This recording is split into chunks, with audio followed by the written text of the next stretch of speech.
Olá, queridos. Me sinto impulsionado pelo Espírito Santo aí pregando um pouco sobre cura, fazendo análise de algumas e falando de heróis da fé. Amém? Afinal de contas, eles deixaram o néctar, o mais precioso mel daquilo que eles receberam da parte do Senhor através de livros, através de testemunhos, relatos, e isso nos traz um exemplo maravilhoso para que possamos seguir, né? A gente já tem a Bíblia, né? E para auxiliar todo esse ponto de vista, essa visão, essa noção, é muito bom, né, que você leia livros. E eu quero ler um pedaço aqui do que Kathryn Kuhlman fazia. Amém? E talvez eu volte a falar dela várias vezes, vou falar de vários outros, mas isso vai ser para quem chega em um lugar excelente, um lugar maravilhoso. Pode ser que aqui numa frase Deus fale com você e você entenda muito mais daquilo que Deus tem contigo, tá bem? Quero fazer uma oração. Querido Espírito Santo, nos conduza a níveis de unção, de intimidade, de ministração alto, Senhor, ao ponto de a gente poder traduzir exatamente aquilo que o Senhor quer, que chegue para nós, Senhor, na vertical, que a gente possa entregar aos famintos na horizontal, da maneira que o Senhor fez, sem alteração nenhuma. Então, em nome de Jesus, abençoa essa aula de número 29, em nome de Jesus. Amém? Vamos falar da senhorita Kathryn Kuhlman, a mulher que cria em milagres. Já tenho lido há algum tempo sobre ela, mas é fantástico. Eu já estou arrepiado aqui só de falar do nome dela. Amém? Vocês sabem que Benny Hinn vai todos os anos ao túmulo da Kathryn Kuhlman para sugar a unção dos seus ossos, né? Para sugar o manto que estava sobre ela. Até hoje ele diz que faz isso nos seus livros. Tá bem? Centenas de pessoas foram curadas simplesmente enquanto estavam sentadas no auditório, em silêncio, absolutamente sem qualquer manifestação extraordinária. Nenhuma sequer. Às vezes nem tinha pregação. Eu acho isso um barato. Eu acho isso lindo demais. Tá? Já aconteceu algumas ministrações nossas enquanto a gente estava lá. Por estar lá, pessoas sendo curadas, né? Eu disse para você já que eu estava no Maranhão, do lado de fora da igreja, num ambiente neutro, né? Onde tinha um pasto atrás de mim, com animais, e as pessoas todas sentadas em cadeiras na rua, né? E eu fui ministrar e estava difícil de ministrar, pedi para Deus a chegada dos seus anjos, e quando eu fui curar as pessoas não tinha mais ninguém para curar. Todo mundo estava curado. Lógico, me põe no meu lugar, não eram multidões assim que nem da Kathryn Kuhlman, mas tinha lá seus 15, 18 pessoas, né? Foram todos curados sem toque, sem nada, apenas por estar ali, presente, naquela unção, pedindo para Deus que colocasse os seus anjos ali acampados, né? Houve ocasiões em que isso aconteceu sem que nenhuma canção tivesse sido cantada, nenhuma demonstração estrondosa, nem orações barulhentas, como se ele fosse surdo. Nenhum grito, nenhum clamor na quietude da sua presença. Houve centenas de vezes em que a presença do Espírito Santo era tão real que quase podia ouvir o ritmo de centenas de corações batendo como se fossem um só. Oh, queridos, eu fico emocionado de verdade. Sinto aqui os olhos começaram a lacrimejar, porque eu lembro. Teve algumas igrejas, em alguns lugares, que a gente pedia que as pessoas se movessem de maneira lenta, para não atrapalhar aquele mover. Parecia que o ar ficava mais pesado. Parecia que você podia cortar um pedaço do ar e mastigar ele, sabe? Parecia que tudo ficava grosso de tanta unção, sabe, no ambiente. E é nesse ambiente que a gente chama de ambiente de glória que coisas assim acontecem. Existem muitas maneiras para a cura, querido. Aqui eu estou tentando explicar algumas. Coitado de mim, né? Que sou tão limitado, né? Não sou sabe tudo, não. Mas já vimos muitas maneiras. Já falei para vocês sobre cura através da unção, cura através de autoridade, cura através dos dons espirituais, curas através de anjos, curas através da fé, e tem curas que Deus faz livremente no meio desse ambiente de glória ou fora dele. Amém? O que eu tento enfatizar é que se você não encontrar o ambiente de glória, dá para você também operar curas. Amém? Muitos desses pregadores chamavam Deus ou Jesus para operar as curas. Era o jeito deles. Quanto mais a gente vai sabendo, tá? Mais conhecimento nós vamos tendo, menos erros a gente tem nas ministrações. Amém? Mas Deus coopera com sinais, a cura através da fé acontece. Então, às vezes, você está chamando Deus, é uma maneira um pouco mais difícil. Mas tem uns que começam a operar nela e curam multidões. Então, todos os caminhos são válidos. Não estou dizendo que é melhor e que é pior. Estou dizendo que um funciona mais fácil que o outro. Amém? Mas depois, quando o outro funciona, funciona mais rápido. Então, escolha o caminho, mas vamos estudar. Amém? E, de repente, no meio desse profundo silêncio, soava uma voz. Eu creio em milagres. Quem que estava gritando? De repente, os aplausos se tornavam ensurdecedores à medida que uma silhueta alta e magra, trajando vestido longo e esvoaçante, geralmente branco, surgia na frente de milhares de pessoas. Ela se aproximava do centro do palco, como que deslizando, e mais um culto de milagres realizado por Kathryn Kuhlman se iniciava. Em seu ministério internacional, a senhorita Kuhlman lançou os fundamentos da obra do Espírito Santo na vida de incontáveis milhares por todo o mundo. Seu ministério singular mudou o foco do corpo de Cristo, que antes era voltado por uma demonstração dos dons sobrenaturais do Espírito, e agora passava para aquele que dá os dons, ou seja, o próprio Espírito Santo. Né, queridos? A gente sabe que a religiosidade leva a gente sempre para falar com Deus, nunca para falar com o Espírito Santo. Amém? E Kathryn Kuhlman, ela veio a trazer essa intimidade para com o Espírito Santo. Amém? Muito lindo o ministério dela. Diz que o tom profético de seus ensinamentos estabeleceu o ritmo que a igreja adotaria nos tempos que estavam por vir. Seu ministério foi literalmente um precursor da igreja do futuro. Quer dizer, queridos, qual igreja do futuro, né? Algumas igrejas se avivaram, algumas outras que a gente viu estão mais mortas do que nunca, né? E embora ela costumasse referir a si própria como sendo uma pessoa comum, Kathryn era alguém absolutamente singular.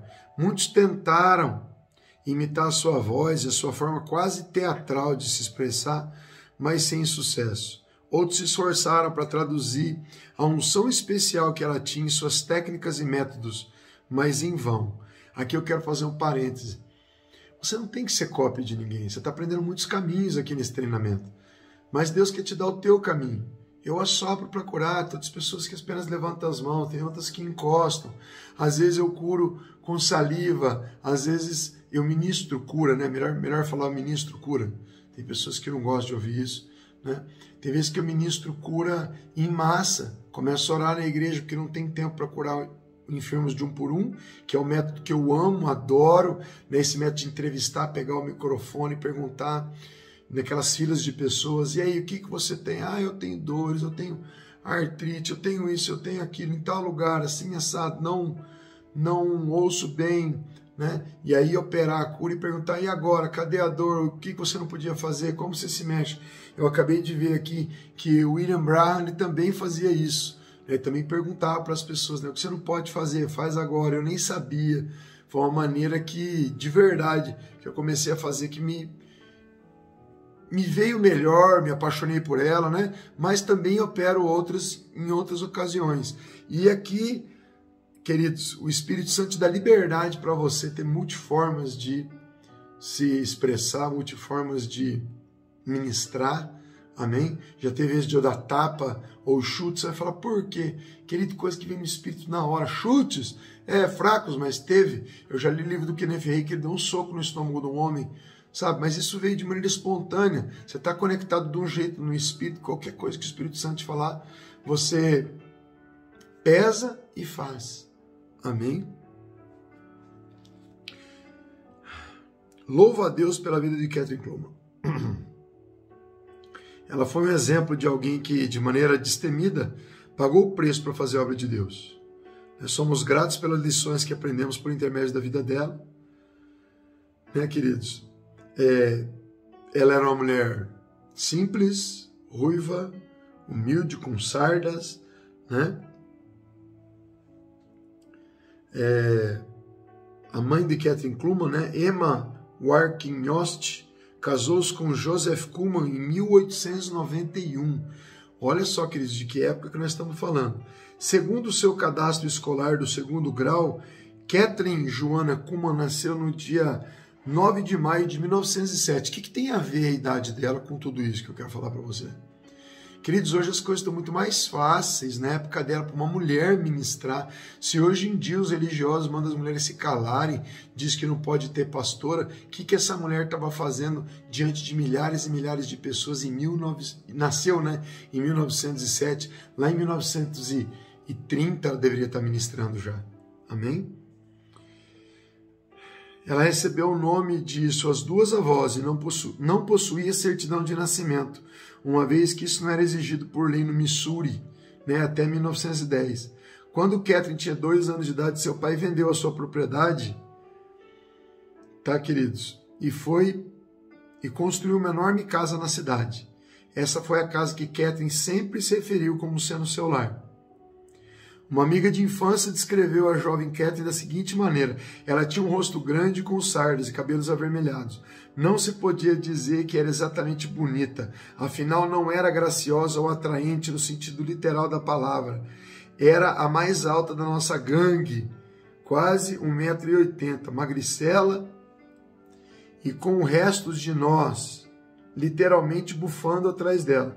Perdão, ela era magricela e com porte físico mais apropriado para meninos. Suas longas passadas mantinham o resto de nós literalmente bufando atrás dela. Né? Quando era criança, Kathryn também se destacava por sua independência, autoconfiança e desejo de fazer as coisas da sua maneira. Ei, queridos, olha que desde criança querendo fazer as coisas da sua maneira. Nenhum homem na época fazendo tanto pelo evangelho como ela. Tá? Eu quero enfatizar aqui sua identidade. Seja você, faça você. Aprenda com todos, mas seja você. Se o Espírito Santo te der um comando específico, faça, obedeça, continue, amém? Ele é maravilhoso. Tá bem, queridos? Olha só. Ela conseguia dobrar seu pai, conseguindo com ele quase tudo o que queria. Segundo Kathryn, a disciplina sempre ficava a cargo da sua mãe, que era uma mulher muito dura e que nunca elogiou Kathryn ou demonstrou-lhe qualquer afeição.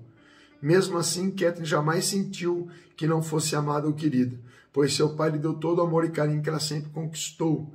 Na verdade, ela amava tanto o pai que mesmo 30 anos após sua morte, lágrimas ainda enchiam os seus olhos quando ela falava dele. Amém, queridos? Eu quero enfatizar para vocês, queridos, que ela teve uma conversão, amém? Maravilhosa, mas eu não vou ler esses pontos porque a gente não tem muito tempo, tá? Mas aqui ó, um pedacinho. Kathryn tinha 14 anos de idade quando passou pela experiência do novo nascimento. Durante a sua vida, várias vezes ela contou a história de como havia respondido o seu soberano chamado com o Senhor, o qual foi feito pelo próprio Espírito Santo, e não por uma outra pessoa. Eu fico emocionado. Às vezes você está com o coração de pedra aí. Mas o dia que o Espírito Santo me chamou, queridos, eu vim. Pessoa comum, Kathryn Kuhlman era, mas recebeu um chamado aos 14 anos, tá? Ela vinha de uma formação religiosa, mais mais que espiritual. As igrejas a quais ela havia frequentado nunca faziam apelos para que as pessoas recebessem salvação. Sobre isso, mais tarde, ela escreveu o seguinte: eu estava sentada ao lado da minha mãe e os ponteiros do relógio marcavam 5 minutos para o meio-dia. Não me lembro do nome do pastor e nem uma única palavra sequer do seu sermão. Entretanto, alguma coisa acontecera comigo. E isso é tão real para mim hoje como foi naquele dia. E aquilo foi a coisa mais real que já aconteceu em toda a minha vida. Naquele momento que eu estava ali, meu corpo começou a tremer de tal maneira que eu já não conseguia mais segurar o inário e por isso coloquei no banco e chorei. Eu estava sentindo o peso dos meus pecados e compreendi que era uma pecadora. Sentia-me como se fosse a menor e mais insignificante criatura em todo o mundo, embora fosse apenas uma garota de 14 anos de idade. Aconteceu, queridos, a mesma coisa comigo, a respeito de começar a relembrar todos os meus pecados quando aceitei Jesus como Senhor e Salvador. Eu aceitei dentro de uma prisão em 2006 sem ninguém pregando para mim. Eu estava numa cela sozinho, solitária. E eu me ajoelhei no canto da cela, a um palmo da parede, virado para a parede, ajoelhado, como se meu nariz estivesse perto dos blocos, né, de concreto. E eu falei: Senhor Jesus, se o Senhor vive, que nem eu creio que vive, entra aqui no meu peito e faz morada. E fingi que eu estava rasgando o peito, sabe? Queridos, uma parede da cela desapareceu e ali, em toda a extensão de uma parede, de um lado da parede, né, que tinha a parede de fundo, 2 laterais e a porta. Queridos, sumiu toda a parede e só apareceu luz no lugar dela. Luz como se estivesse olhando para a luz mais forte de todas, como se tivesse um sol ali dentro. E aí o Espírito Santo começou a falar comigo. Pela primeira vez na minha vida eu ouvi a voz, ou discerni melhor, né? Devo ter ouvido várias vezes, mas não tinha entendido. E o Espírito Santo falou para mim: peça perdão dos teus pecados, pois quem chegou aí é 3 vezes santo. Não disse que era Jesus ou quem era, né? Eu entendi que era, né? E me ajoelhei e fiquei ali cerca de 2 horas, lembrando dos meus pecados que vinham à minha mente. O Espírito Santo me ajudou a vir lembrar de muitos pecados e pedir perdão, e depois no final da oração fazer uma oração geral pedindo perdão por todos os meus pecados que eu não havia lembrado. E olha como aconteceu com a menininha de 14 anos de idade, que nem muito pecado tem, não é verdade? Crianças não pecam, né? Depois vai tomando mais idade que aprende, né, que é pecado, mentira. E Kathleen fez a única coisa que sabia que podia fazer. Ela saiu vagarosamente do lugar onde estava e caminhou até a fileira de bancos da frente. Chegando ali, ela se sentou bem na ponta de um deles e continuou chorando. Sentia-se a pessoa mais feliz do mundo. O pesado fardo havia desaparecido de seus ombros. Naquele momento, ela experimentou algo que nunca mais a deixou. Ela nasceu de novo e o Espírito fez para ela exatamente o que Jesus disse que faria. Aqui, ó, João 16:8. João 16.